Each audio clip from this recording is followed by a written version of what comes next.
We may have a few more folks joining us in just a few minutes. I'm going to real quick read the folks who are online with us.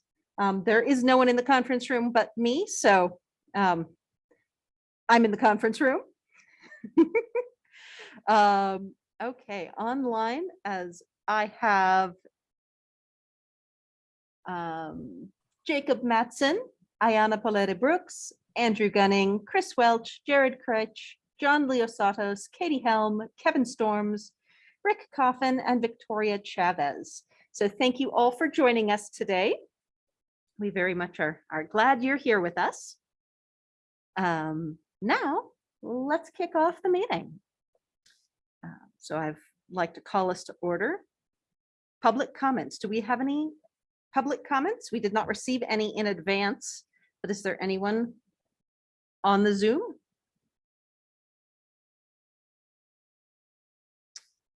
Seeing and hearing nothing, I'll move us over to our consent items.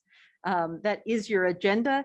You'll notice you don't have minutes from the last meeting. I am very, very sorry to announce that our recording system did not work quite properly for the last meeting, and so we were unable to record it. So I'm sorry, I don't have minutes for you to review. May I have a motion for the agenda? Victoria, so moved. Do I have a second? Chris Welch, second. Okay, thank you very much. May I have all in favor? Aye. Aye. Okay. With that, we'll move on to item 4, which is Air Quality Awareness Week Regional Engagement. Andy, would you like to kick us off on this? Gonna need your help, Jessica, but yeah, on what the proclamation. Okay, give us just a moment and we'll pull that proclamation up. Yeah, I think the main thing was our board adopted a proclamation, what, 2 weeks ago? We were looking for, remind me, Jessica, I think, to see if other jurisdictions, if there's anything similar that they had planned would be able to do, or they could help with the messages that you send out next week, Jessica, if they could help amplify those as well on social media through their networks, that would be super helpful. So I'll send out to everybody the proclamation that was signed by our board of directors. And I'll forward that to everyone via email right now. But also,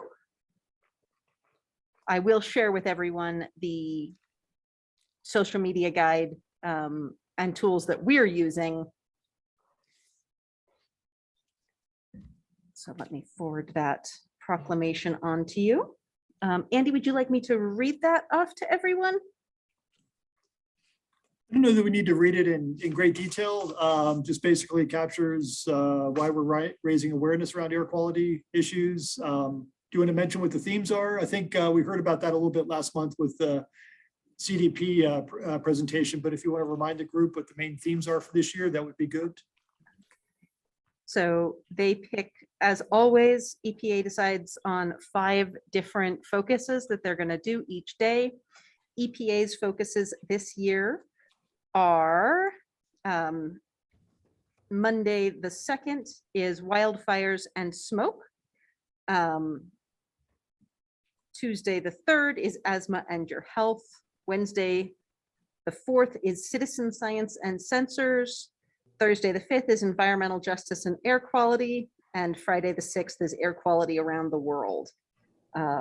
We had I just want to clarify, environmental justice, we did not adopt as the theme for next week. So just I really want to clarify that. I don't remember exactly what our theme was going to be for that day.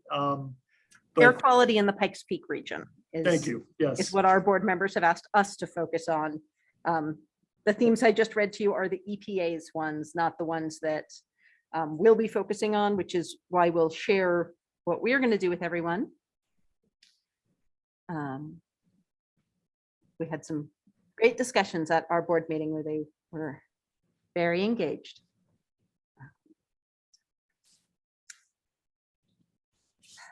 I apologize. I just did not have this proclamation pulled up. But its highlight is that we are committed to ensuring that every citizen in the region has healthy air to breathe. That poor outdoor air quality can threaten the health of citizens, especially citizens, children, people with lung disease, older adults, may be more vulnerable.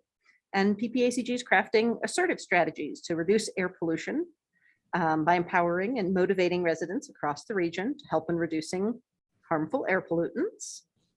We're supporting efforts to encourage Americans to understand what causes poor air quality and to make strides to improve the overall outdoor air quality. So that's pretty much the summary of what the proclamation said. Press and send on the email with the exact language. Did any of your local governments or groups do a proclamation or resolution recognizing Air Quality Week? Nobody had responded back to me when I asked your elected officials.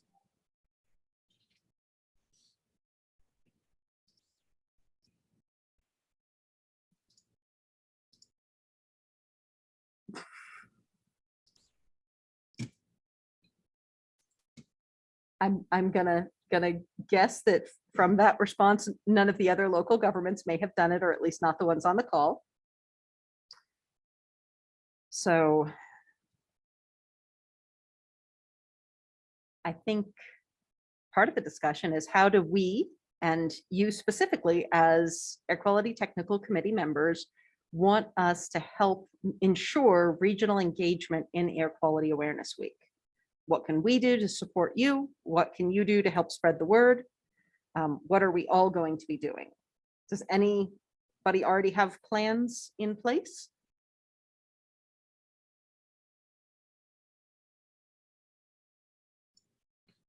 This is Paul Trickstad with Fort Carson. Yes, Paul? And well, we just published a little air quality blurb for Air Quality Week in our local Mountaineer newsletter, and that's our way of getting the word out. Do you guys put those online at all? I believe so, but to be totally honest, I'm not familiar with that webpage. I can look into that, reach out, get back to you on it. It'd be awesome because if you send me a link, we'll share that as well from the PPACG social media sources. Excellent. Yeah, I'll see if I can track down that link and get it to you.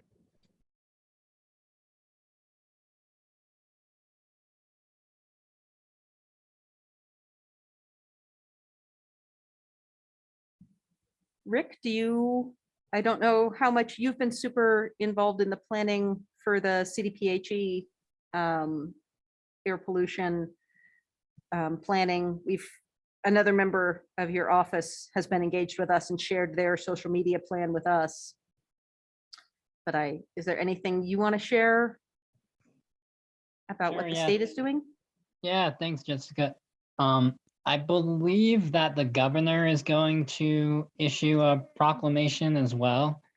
I think that's been finalized, but I haven't received the email, so I think that's planned. And yeah, we're also planning to do social media posts throughout the week on all of our social media outlets. We are actually this Saturday, the CDPHE is going to have tables at a Colorado Rapids game. They're the soccer team up in Commerce City, just in the Denver area. And I believe that there is going to be some sort of like raffle, and I don't know that we're calling it the raffle because it's free to enter, but basically people can enter into winning a Purple Air PM monitor at that event. And we had a couple of those donated by Purple Air to give away during Air Quality Awareness Week. So we're doing that, and then we'll also have some staff attend STEM Day at the Rockies, which I think is Thursday of Air Quality Awareness Week, which I think is May 5th. And we'll have some age appropriate information for the kids who are going to be at Rocky Stadium. Yeah, obviously that's up in Denver, not Pikes Peak area. But yeah, we're kind of looking to build off of our efforts this year, and like we're already thinking into the future. We have a new division director, and he's very enthusiastic about doing events like this and doing public outreach. So I feel like we're just getting started when it comes to doing events like this. So maybe next year we could collaborate on something in the Pikes Peak area. But yeah, those are the main things that we're working on this year. Outstanding, thank you. We had reached out to see if there were any materials or handouts or anything that they could share with us, but they didn't have any materials we could use this year. So we were hoping to work with them for next year if they make anything in your office that we can do. Is Utilities or El Paso County going to do anything this week?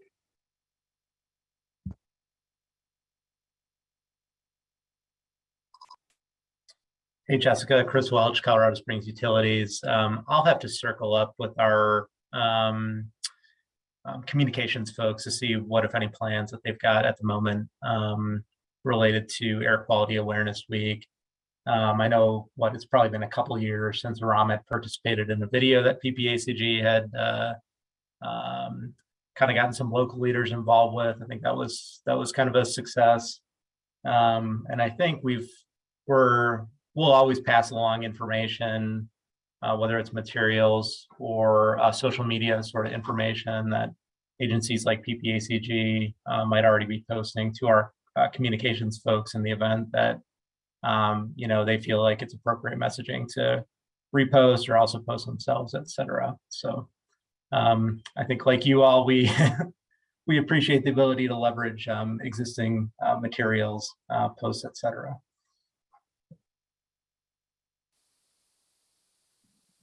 Thank you.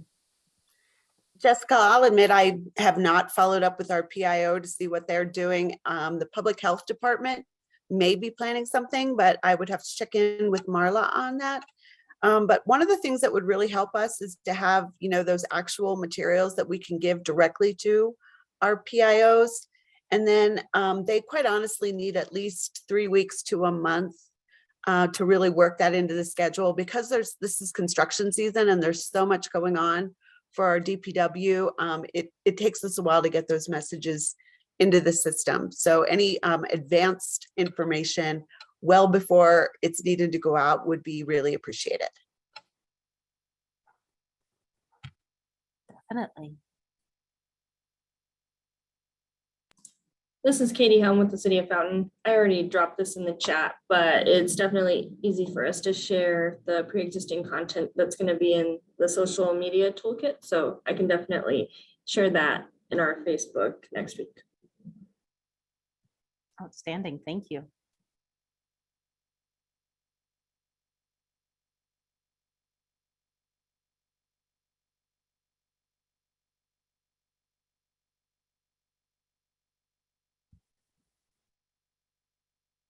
Does anyone have any questions about what we're doing, about what Rick and his team are doing, about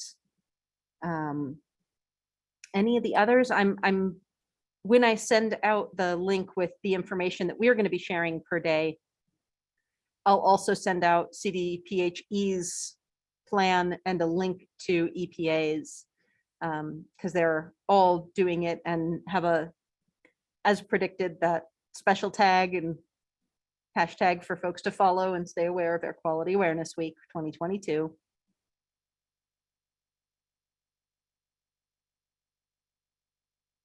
Is there anything else I can give you for it?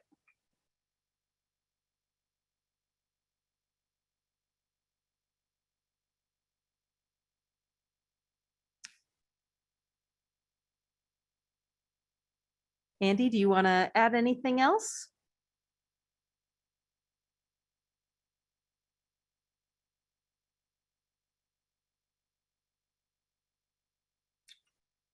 Okay, so we'll move on to member discussion. Does anybody have anything they'd like to share with the group? So just Jessica, this is Victoria.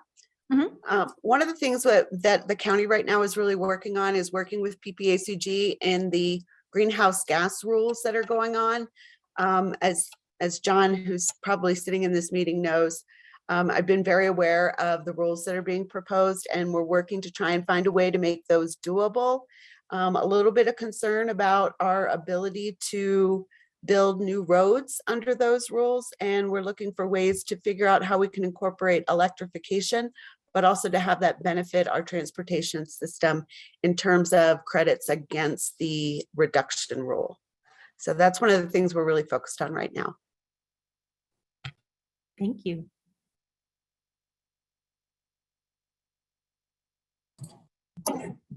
Hello, everyone. This is Jacob Matz with Mountain Metro. Kind of throw this out there on Sunday. So 3 days ago, we put our first electric buses into the fleet. Our Route 23 is currently seeing 2 of those right now.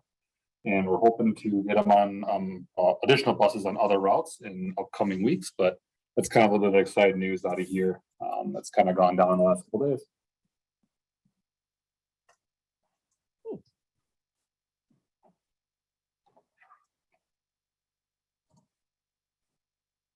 Is there anything anybody else would like to share?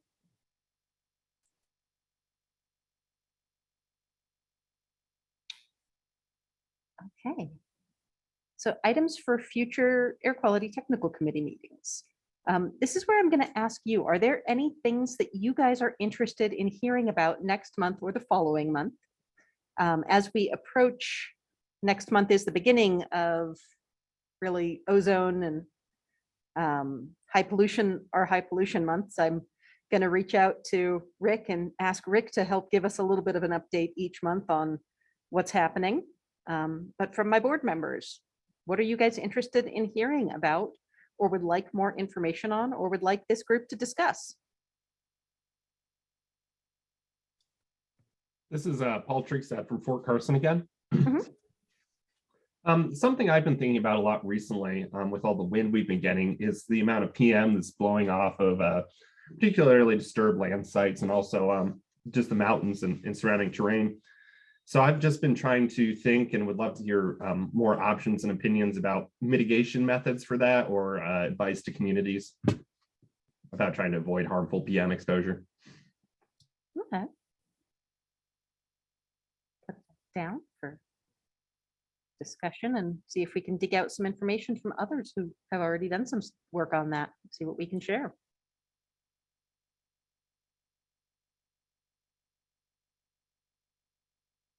I think prior to that meeting, if there's any way we could, and again, I'm calling in from my phone, but I'm seeing the video on my computer. It's Kevin from D11. If there's a way we could solicit information from the city on how they are issuing or managing any of the construction SWIPs, stormwater pollution prevention plans, because I'm seeing that a lot too with the subdivisions and housing that's being built and improvements for either commercial or residential construction. I would have to say 9 out of 10 locations that I'm driving past are in violation or potential violation. Case in point, the corner of the 94 in Mark Scheffel, a few times when they were grading and moving dirt around and the wind was blowing, there was a massive cloud of dust blowing off that site, probably all of maybe 5 acres, up to 10 acres exposed. And trust me, I know it's a pain in the butt. I've been on both sides of the fence over, several decades on this issue. But if just to respond to the individual that brought it up, I think that's something that we need to get a handle on, because that has a direct impact on localized PM, especially if you're downwind. It's pretty incredible. So just my 2 cents worth.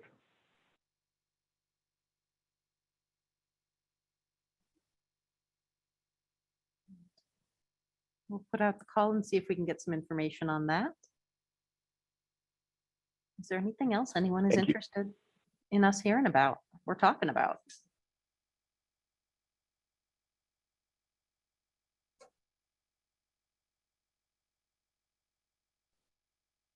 Okay.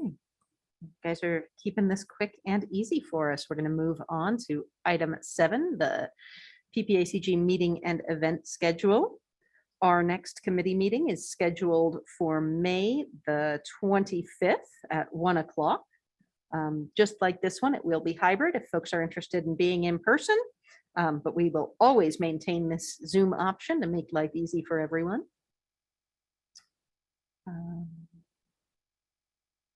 If you're ever interested in popping in and learning about any of the other committee meetings, the entire calendar of all of our committee meetings is in your packet. It's page 2 of your 2-page packet with all of the information, as well as a list of some of the events and activities happening with our area agency on aging. They provide a lot of information in their classes that are all webinars currently.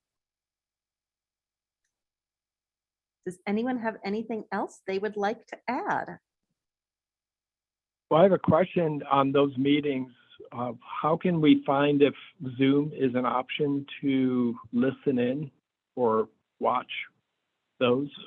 So Zoom is always going to be an option. That information is on the board meeting packets and the committee meeting packets. Those are all available on our website.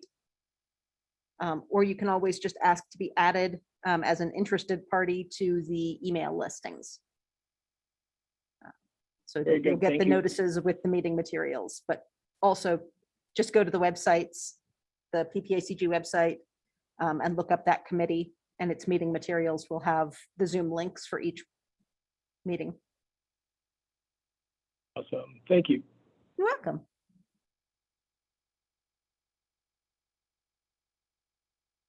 Okay, with that in mind, I will adjourn us at 1:24 p.m. Thank you all very much for coming today and giving us some time, and we'll follow up with sending you some more information about Air Quality Awareness Week and what we're doing and what you're doing, and help sharing information to the best of our ability. Thank you all very much. I hope you have a great day.